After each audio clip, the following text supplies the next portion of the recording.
그 다음 질문으로 지금까지 이제 미국 관련해서 이슈를 좀 짚어주셨는데 이번엔 EU로 한번 넘어가서요. 네. EU가 최근에 중국산 전기차에 대해서 거의 한 37.6% 최대 추가 관세를 부과한다 이런 이슈가 나와가지고 이게 중국 전기차 배터리 사업에 굉장히 큰 영향을 미칠 것 같은데 여기에 대해서도 좀 여쭤보고 싶어요. 당연히 미치죠. 이제 기본관세 아. 10%에 37.6이니까 음. 40.6%고 최고 세율이 48.1에서 0.5%니까 깎아준 건데요. 당연히 큽니다. 근데 이제 일부 뭐 연합뉴스라든가 일부 언론에서 이제 유럽으로 직접 지출이 된다는 식으로 이제 뭐 영향이 없다는 식으로 했지만 그렇지 않다는 거를 오늘 좀 말씀을 드리려고 하고 있고요. 제가 최근에 이거 좀 강조를 드리고 있는데 일단 그 7월 5일부터 이제 중국산 그 수입 전기차에 대해서 17.4에서 37.6%의 추가 잠정 관세를 부과한다고 발표를 일단 했고요. 네. 그래서 이제 비아드 17.4%, 지리 19.9, 상하이 전기 그 SIIC 이제 그룹 이제 상하이 전기차 그룹이죠. 네. 자동차 그룹 37.6% 부과가 됐고 그 조사 협작 기업은 20.8% 그리고 이제 테슬라도 이거 일단 포함되는데 나중에 바뀔 거예요. 개별 관세로. 그 외 모든 기업들은 30.6%고요. 그 이제 추자 감정 관세는 그 올해 11월까지 그 EU 회원국들 승인하게 되면 향후 5년간 이 영구 시행됩니다. 와. 그러니까 향후 5년간 시행되고 확정되고 그리고 이제 향후 시행되는 영구 시행돼요. 한번 확정되게 되면은. 네. 그리고 27개 회원국 투표 가결이 되는데 이게 안 되려면은 15개 반대해야 돼요. 이상 국가가 반대하고 이 반대 국가의 65% 이 총인구의 65% 이상이 반대를 하게 되면 도입되지 않는데 예비 투표는 11개가 찬성을 했거든요. 7개 정 반대가 안 될 리가 없어요. 그냥 된다고 보시면 됩니다. 그 되게 유럽 그 대중적 국민적으로도 감정이 별로 좋지 않지 않나요? 뭐 그렇죠. 코로나 그러게 이후에. 특히 이제 프랑스 이런 쪽에서는 좀 안 좋은 것 같고요. 그러니까 독일은 뭐 기권한다고 그러죠. 음. 독일이 좀 제일 곤란하면 네. 중국에 판매를 많이 해야 아무래도. 되니까. 네. 최근에 중국 BMW 뭐 반값에 판다고 해도 좀 안 팔리는 것 같던데. 어쨌든 간에 독일이 좀 이걸 좀 꺼리고 하고 있지만은 이거 된다고 보셔야 돼요. 이거는 안 되기가 어렵습니다. 이 얘기 무슨 얘기냐면 이거 보시면 15개 이상의 반대를 하고 그 이후에 그 총 인구수 60% 이상이 이걸 반대를 해야지 안 되는 거잖아요. 그러니까 보통 여기 이제 그 EU 집행위원회가 이제 이런 법안을 발의를 한 거란 말이에요. 이거요. 그래서 투표를 그렇게 하는 거거든요. 모든 게 다 그렇게요. 그 EU가 EU 집행위원회에서 이제 법안 발의해가지고 각국에서 이제 회원국이 투표를 하는 형태거든요. 아. 그러니까 이제 EU 의회 뭐 그게 바뀌어도요. 의회가 이 법안을 발의할 권한이 없어요. 예를 들면 전기차 2035년까지 내연기관차 판매 금지 이거 법안 발의 못 해요. 뭐 EPP가 다수당 되더라도 어렵습니다. 지금 그거 여기도 이게 나타났어요. 그렇군요. 이거 EU 집행위원회에서 이거 발의한 거라니까요. 이건요. 투표 명의서 하는 거고. 근데 그 EU 의회 다수당 됐다고 해서 되냐? 안 돼요. 다음과도. 그리고 이제 그 길리 자동차 작년에 그 유럽 시장 중국 전기차 그룹별 판매량 비중이 지리가 제일 많았고요. 59.6%, MG 뭐 이런 거 있어서 그런 거. 상하이 자동차 그룹 34%, 비아드가 3%밖에 안 돼요. 얼마 안 되네요. 비아드 뭐 성격을 장악한다는데 그건 내수고요. 여기서만 그러고 있고 그래서 10% 플러스 상계 관세 쪽 하게 되면 29.9, 40.6, 20.4% 이렇게 관세가 나가는데 비아디 같은 경우에 요건 이제 이분이 자동차 마케터 시선이라서 지마시라고 하는데 요 채널 운영하고 계시는데 비아디의 실유 독일 가격 구조를 검토를 한번 해주셨어요. 그래서 이제 기본 관세 10%일 때는 이제 법인 마진율이 여기 이제 이게 이제 F5 수출 단가고 해서 다 빼가지고 20.8% 나왔어요. 그러면 이제 독일 쪽에 딜러들한테 12% 마진 주잖아요. 네. 딜러 마진 이거 주고 12% 마진율을 보수적으로 산정한 거라고요. 그러면은 이제 20.8이니까 12%니까 남잖아. 8%. 남잖아요, 그렇죠? 8% 남잖아요. 근데 27.4%를 구조하면은 법인 마진이 8.3. 적자네요. 안 남아요. 추가 관세율이 가장 낮은 비아디도 이야. 적자다. 이러면은 중국차 못 판다니까요. 그럼 뭐 해야 되냐? 그러네요. 가격을 올려야 돼. 올려야 돼. 자동차 가격 올려야 되는 올려야 돼. 그러면 싼 게 중국이었는데 장점이었는데 올려야 돼요. 이게 되게 보수적으로 잡은 거라니까요. 법인 마진이 뚝 떨어지기 법인 마진이 떨어지기 때문에 손해 보는 장사를 해야 됩니다. 최종 관세 잠정관 47.6% 부과가 된 것이고요. 그래서 이러한 유럽 관세는 중국 전기차의 대 EU 수출이 42%를 줄어들까 분석이 있다는 거죠. 이게 이제 아까 뭐 이거 얘가 말씀드렸던 거고 이게 얘기 있잖아요. 그러니까 유럽 EU 전체 인구 6% 이상을 대표하는 15개 이상의 반대가 없을 경우에만 영구적으로 와, 발효되는 거예요. 영구적으로. 네, 이게 15개 이상 반대 안 하잖아요. 네. 그러면 영구적으로 이게 시행이 되는 거예요. 5년이 아니라. 일단 5년기에 시행하고 확정가서 전할지 여부를 결정하는 거죠. 그래서 여기 독일 킬 세계 연구 경제소랑 오스트리아 경제 연구소에서 이거 이제 본설을 하니까 한 42% 수입이 줄어들 거다라고 이제 와. 본설을 한 거예요. 그러니까 여기 이렇게 40%. 야. 그러면 이거를 EU랑 제3국 정책을 채운다. 채워야 되는 거죠. 우리나라랑 주로 미국이 많이 채울 거라고 야, 보더라고요. 테슬라. 예, 테슬라도 있고 뭐 GM도 있고. GM도 그러더니 이거 관세가 발효되기 전에 지금 최근에 중국 전기차가 좀 많이 팔렸다고 그러더라고요. 그렇군요. 예, 좀 그래서- 싸게 사야 되는 거니까. 네, 그런 상황이고 그리고 유럽에서 가장 많이 팔리는 게 이제 뭐 테슬라 모델 3, 볼보 EX3, ES30, 30인데 이게 이제 중국 생산분이고요. 네. 독일 생산 모델이 테슬라 모델 Y, 폭스바겐 ID3, 4 음. 이렇게 5개야. 네. 그래서 요거는 이제 관세가 이제 일단 20.8%가 매겨져 있는데 아마 좀 개별 관세 매길 것 같아요. 요청을 했다 그러고요. 그래서 이제 중국 기업들은 이제 가격 인상 검토하거나 아니면 이제 관세가 인상이 전에 이제 어떻게든 재고를 팔려고 하고 있고 그리고 이제 그 추가 생산 거점 유럽 쪽으로 이미 간 데도 있고 추가적으로 이제 진출하려고 하거나 새로 가려는 쪽도 있고 대체로 가격 인상을 검토하거나 가격 인사하겠다고 한 거예요. 그리고 이제 이런 공청회 같은 것도 하는데 오늘 해야 되네요. 오늘까지 해야 돼. 네. 요 시행이라 보시면 되겠고요. 일단 5년은 시행 확정이 됩니다. 이제 우리가 가격 이제 11월까지 일단 일시적으로 하고 투표해서 가결되면은 5년 확정이 되는 거죠. 그래서 이제 대체로 여기 중국 전기차 기업들이 동남아 쪽에 진출 많이 하고 있어요. 여기 네. 보시면 이렇게 폴란드 빼고 말레이시아, 베트남 등에 하고 있는데 최근에 이제 스페인 공장의 체리가 여기 좀 완공이 됐어요. 한 개 완공됐고 이제는 23년도에 완공된 게 이제 이거 동남아죠. 여기 하나 비아디가 하겠다 발표했어 지난해 네. 말에. 여기 헝가리 공장 건립하겠다 발표를 한 거죠. 그럼 하나 있는 거예요. 그리고 유럽에 없죠 다. 네. 여기 이제 폴란드 공장 이제 생산 하나 한 군데 있죠. 네. 이거 하나 있고 이게 사실 스탈렌티스가 미리 준비를 한 것 같습니다. 스탈렌티스가 이거 준비를 한 것 같고요. 그리고 나머지는 다 논의 중. 이거 유럽 공장, 이탈리아, 유럽 다 이거 논의 중인 거죠. 관세 때문에 검토 중인데 이게 좀 만만치 않은 게 현지 생산을 해야 되니까 그러면 현지 인력 고용하고 그렇죠. 공장 짓고 인건비 올라가게. 원료도 하고 그러면 보조금 못 받잖아요. 이렇게 하라는 거죠. 공정하게 경쟁을 하라는 거죠. 야. 그 이유가 2009년부터 지난해까지 와. 321조 보조금 받았다는 거잖아요. 중국 업체들이. 어마어마하네요, 진짜. 당연히 그래서 2,310억 달러. 음. 근데 이게 대부분 절반을 판매세 이게 10%인데 9.2%거든요. 판매세 면제 형태로 지급했다는 거죠. 23년도에 보조금 안 줬다고 했지만 그거를 다 세금으로 가배해줬다는 거예요.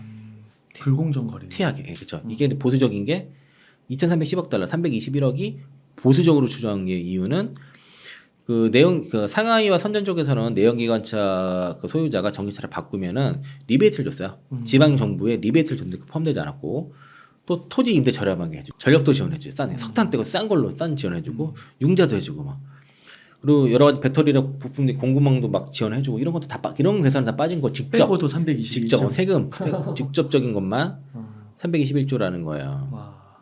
그러니까 이게 이제 망할 회사도 다 살려준 거죠. 없어져야 되는데 구조정이 안 되고. 당연히 유럽이나 뭐 여러 각국들이 당연히 이렇게 그 세금 부과하기 맞는 거 같아요. 당연히 해야죠. 맞아요. 잘하고 있는 거고 이걸 맞아요. 비난하면 안 돼요. 그렇죠. 잘하고 있는 거고 실제로 해서 여기 보면은 여기 이제 그 투말로우님 유튜브에 요걸 22년까지 9.2% 그 보조금 주다가 바이어스 리베이트 주다가 20% 끊겼잖아요. 그대로 여기 지금 그 세일 텍스로 갔습니다. 그 판매세 면제를 해준 거예요. 예, 여기 이거 합치면 똑같아요. 이거. 네. 그러니까 실제로는 작년에도 보조금을 준 거예요. 준 거죠. 똑같이 준 거예요. 준 건데 안 줬다라고 거짓말을 한 거죠. 속인 거죠. 그러면요, 부장님. 네네. 이제 이렇게 또 EU 이슈를 상세하게 디테일하게 짚어주셨는데요. 그러면 좀 우리나라의 입장에서 K배터리가 받을 수 있는 수혜를 조금 더 구체적으로 한번 짚어볼 수 있을까요? 네, 그러니까 아까도 말씀드린 것처럼 이제 그 우리 유럽 쪽에서 많이 부진이 있었거든요. 특히 LG 에너솔루션도 네. 지난해 이제 하반기부터 제가 이제 LG 에너솔루션 직원을 들은 게 네. 아는 동생이 있는데 자기네 회사가 요즘 유럽 쪽에 수주가 잘 안 된다는 거예요. 오. 그래서 이게 이유가 이제 중국 전기차들이 그러니까 배터리가 문제가 아니라 차 자체를 너무 싸게 팔아가지고 싸게 만들어가지고 거기에 이제 배터리 장착해가지고 지금 되게 덤핑으로 판다 이거죠. 그래서 그 영향을 받아서 그런지 수주가 갑자기 안 된. 그러니까 수주 잔고가 600조에 달하는데 500조가 넘게 있는데 유럽 쪽 수주가 최근에 좀 끊겼다는 얘기를 지난해 10월달에 들었어요. 그 얘기를. 그 얘기를 그러면서 그때 UAW 파업 이슈 영향인지 모르겠지만은 영향으로 인해서 GM이 9월달까지만 해도 배터리를 있는 대로 다 생산해 달라고 했다가 10월달 갑자기 태도가 변했다 그러더라고요. 약간 슬로우다운 하는 움직임이 그때 10월 말부터 나오니까. 10월 중 이후로 말에 보여서 그 얘기 들었었는데 그때가 이미 이체전 종목들이 상당히 주가 조정을 받았고요. 시장이 이제 11월 달 이제 공매도 이제 그 금지하면서 받아치고 그 직전이었거든요. 그러니까 너무 다 빠진 상태였기 때문에 그거를 그런 사실 때문에 이제 이거를 불 꺾기에는 주가 상태가 너무 뭐랄까 이제 아까 완골 조절하기에는 좀 늦은 타이밍이었고 그리고 이제 그런 상태를 잘 알고는 있었지만은 이제 그 여러 지표상 제가 생각했던 것보다는 그러니까 저는 이런 딥이 대략 많게 한 2분기 정도, 2, 3분기 정도를 길게 보면 그 정도로 봤고 어느 정도 이거는 좀 금방 지나갈 수 있는 정도로 봤는데 생각보다 깊어요. 지금 사실 기가 좀 1년 정도 벌써 됐단 말이에요. 예상보다 좀 계속 지연이 되는 게 그런 게 좀 아쉬운 건데 제가 생각했던 것보다는 기간이 좀 길어진 건 사실입니다. 이제 이런 유럽이 중국산 전기차에 대해서 견제를 본격화하면서 국내 그 한국 배터리 업계가 이제 반사 이익을 기대하고 있다는 내용들이 이제 뉴스로 이제 계속 여러 개 쭉 나오고 있고 이로 인해서 이제 지금 유럽 지역이 좀 성장률이 좀 저조하고 또 한국 업체들의 유럽 공장 가동이 이렇게 떨어진 상태인데 이런 수주가 이제 나오고 있다는 거죠.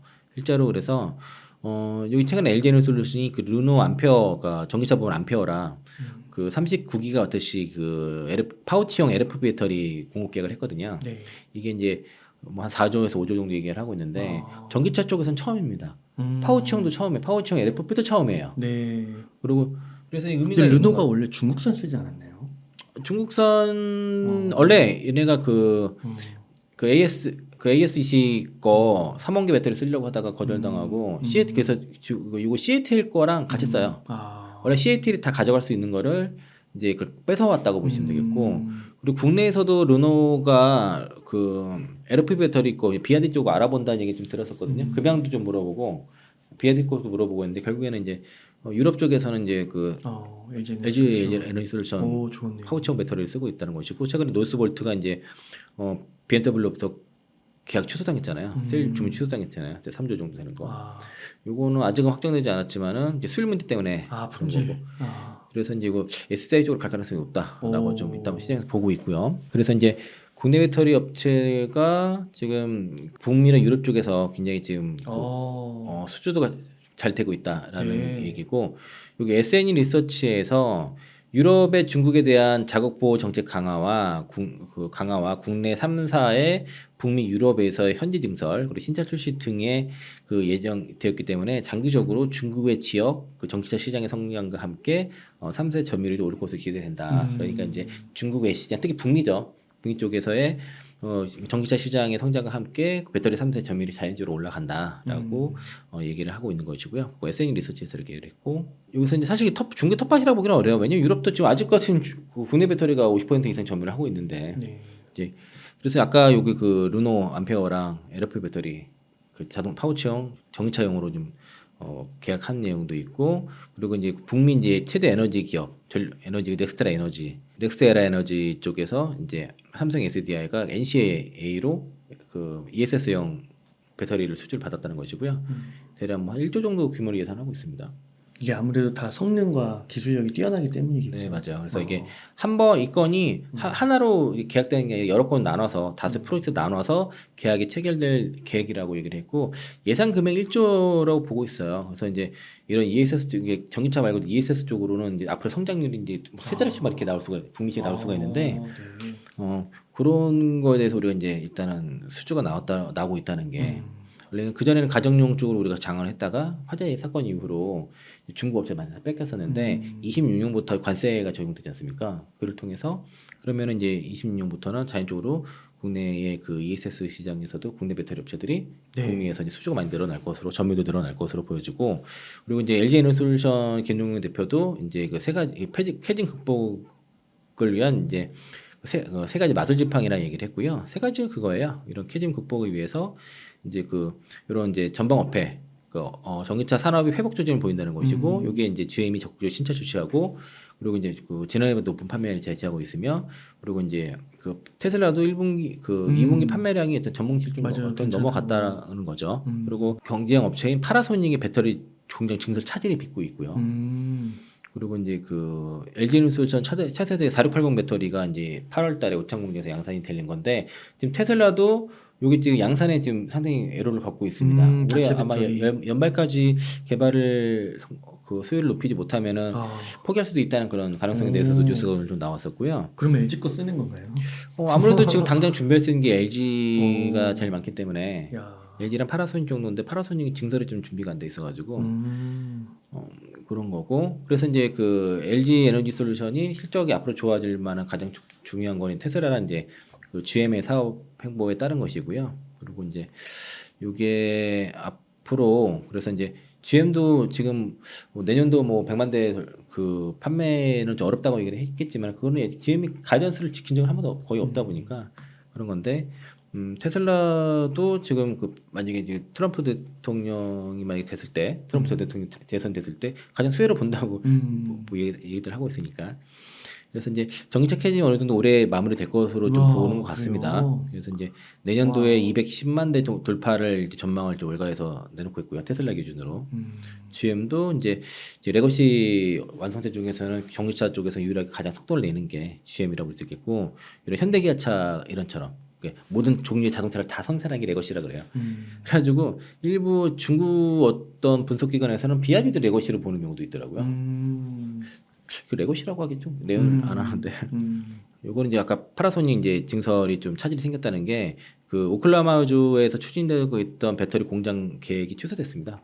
무산됐고요. 그 보조금 문제 때문에 이견이 좁히지 않아가지고 시축 계획이 무산이 됐고 그리고 원통 배터리는 8월 달부터 본격적으로 생산이 돼서 이게 픽업 트럭에 사이버 트럭에 이제 들어가게 되겠죠. 네. 이제 테슬라가 자체적 물량을 자체 생산을 하려고도 하고 있는데 올해 연말까지 이제 테슬라가 이제 수율을 도달을 못해서 배터리를 4680 배터리 사업을 많이 못한다고 했을 때는 그러면 내년에 이제 수주가 본격적으로 시작이 될 거고요. 아직 수주 계약이 된 건 아니라 보니까 그래서 그 어느 정도 양이 들어갈지는 올해 말 지나서 결정이 될 겁니다. 네. 신한투자에서도 이제 그 올해 3분기 매출 이제 이게 2분기잖아요. 이게 이제 실적이 이제 바닥에 올라간다라고 좀 보고 있습니다. 실제로 이제 제가 LG 에너솔루션 관계자 쪽 들은 얘기가 그러니까 실적은 이제 올해가 바닥인 건 맞고요. 아, 그래요? 예, 바닥이 맞고 내년도에 이야. 성장을 하는데 그 전에는 이제 예전에는 그 전기차 캐진 오기 전만 해도 한 4배 5배 성장을 이제 생각을 했었는데 한 2-3배 정도 성장으로 이 정도로 좀 그 톤다운을 한 거는 사실인데 어쨌든 간에 올해보다는 내년도에는 실적이 더 확실히 올라간다. 그리고 배터리 양도 이미 정해져 있어요. 원통이랑 ESS 쪽은 빼고 자동차용 대형 전지 쪽에서는 한 9억 셀 정도 연간으로 26년까지 나가기로 돼 있고 10억 셀에서 9억 셀을 줄어들었다 그러더라고요. 네. 유럽 쪽 때문에 유럽도 출하하는데 유럽 쪽 수주도 받게 되면 다시 올라갈 수도 있는 정도고요. 그리고 이제 오늘 요거 아까 제가 추가한 건데 오늘 나온 뉴스인데요. 테슬라가 새 규격 4680 배터리를 직접 생산해서 전기차에 탑재할 계획을 두고 있지만은 생산 효율을 비롯한 기술적 문제로 차질을 겪고 있다는 뉴스가 나왔습니다. 그래서 이제 올해 말까지 문제가 해결되지 않으면 테슬라가 자체 생산을 중단할 가능성도 언급되었다는 거고요. 이게 이제 그 기자는 거 하던 건 수리 하도 안 나와가지고 장비를 다 교체를 한 것 같아요. 중국산을 다 걷어내고 일본이라든가 독일 업체 것들을 넣어가지고 아마 이것 때문에 PNT가 이제 여기 들어간다는 얘기가 좀 있었던 것 같은데 그래서 이제 그 일론 머스크가 올해 연말까지 해결책을 찾아야 한다는 주문을 내놨고요. 그렇지 않으면 이제 이런 그 4680 배터리 생산 확대 계획 처리할 수도 있다라고 언급이 됐습니다. 연말 지나서 문제가 된다 그러면은 내년 뭐 한 상반기 안에서는 요거 좀 그 자체 배터리 생산 여부 결정되겠죠. 결론적인 거는 이제 그 외부 업체보다 싸게 배터리를 생산할 수 있어야 되는 거거든요. 그게 안 되면 이 사업을 할 이유가 없는 거예요. 그러네요. 우리가 뭔가 음식을 만들어 먹는데 사서 먹는 더 편하고 싸면은 맞아요. 더 맛있으면은 사서 먹어야죠. 아 근데 진짜 이 배터리 만드는 게 쉬운 문제가 아닌가 봐요. 네 맞아요. 그래서 테슬라가 최근 그 25,000달러의 그 모델 2 모델 2. 이런 보급형 전기차 출시 무기한 연기한 것도 이 4680 배터리 양산과 관련된 문제라는 관측이 가격 있고요. 문제 안 맞겠네. 예, 자체 배터리 생산이 안 돼서 그런 거고 원래는 23년부터 자체 배터리 4680 배터리를 이제 전기차 본격으로 탑재해서 목표를 두고 있었는데 지금 일부 사이버 트럭에 만들어가고 그 모델 Y도 극소수에만 일부 적용된다는 거죠. 이 4680 좋은 게 이게 범용이에요. 사실 이게 동그랗게 해가지고 그래서 약간 섞어 쓸 수가 있습니다. 다른 업체거랑. 테슬라는 그 4680 배터리의 양극재의 자체 기술을 적용하는데 어려움을 겪고 있고요. 연말까지 이를 완전히 해결할 수 있을지는 미지수다. 결국 테슬라가 4680 배터리 물량 대부분을 직접 생산하던 계획을 내년부터 포기하고 외부 협력사 물량을 의존하게 될 것이라는 전망이라는 거고 거기에 따라서 LG 에너지솔루션이 반사 이익으로 돌아올 공산이 크다라는 게 이 뉴스의 핵심입니다. 아 그렇게 되면 너무 좋겠다. 네, 추가적으로 해서 이제 일단은 이거 차체 생산 탑재하려고 그러면은 그 탑재 물량을 엔솔 대체하게 되면은 수주 물량 크게 늘어나잖아요. 그래서 아직 수주 확정 안 된 게 얘네 자체적으로 할지 말지를 아직 결정 못해서 그런 것 같아요. 그리고 이제 파나소닉 같은 경우는 일단 생산 계획 자체를 늦추는데 지금 되게 늦추고 있거든요. 그 계획을 늘리는데 좀 소극적이 그래서 약간 내수 위주로 하겠다는 식으로 얘기를 하고 있는데 북미 쪽에서 캐파 증설하는데 조금 소극적입니다. 그러다 보니까 엔솔 쪽으로 집중될 수밖에 없고 이제 기가팩토리에서 생산하는 4680 배터리의 수율은 한 20% 안팎이라 나와 있고요. 그 SK온이 70%대도 손실 났거든요. 지금은 90%대잖아요. 단기간에 그러니까 수율은 단기간에 해결할 문제가 아니에요. 헝가리 그 폴란드 공장 엔솔이 폴란드 공장 수율 잡는데 5년 걸렸었는데 SK온도 오래 걸리잖아요. 네, 그것도 계속 수율 못 잡아가지고 계속 적자나고 하는 건데 최근 들어와서 지난 분기대로 전 법인 다 90% 이상 수율 잡았다고 하더라고요. 근데 그 수율 잡는 게 보통 일이 아니에요. 그래서 이제 이게 그 최근 그 테슬라가 자체 4680 배터리 생산 중단 가능성이 언급하면서 외부 협력사의 물량을 전적으로 의존할 수 있다라는 예측까지 내놓았다는 겁니다. 이 얘기가 이제 들어갔다라고 볼 수 있겠습니다.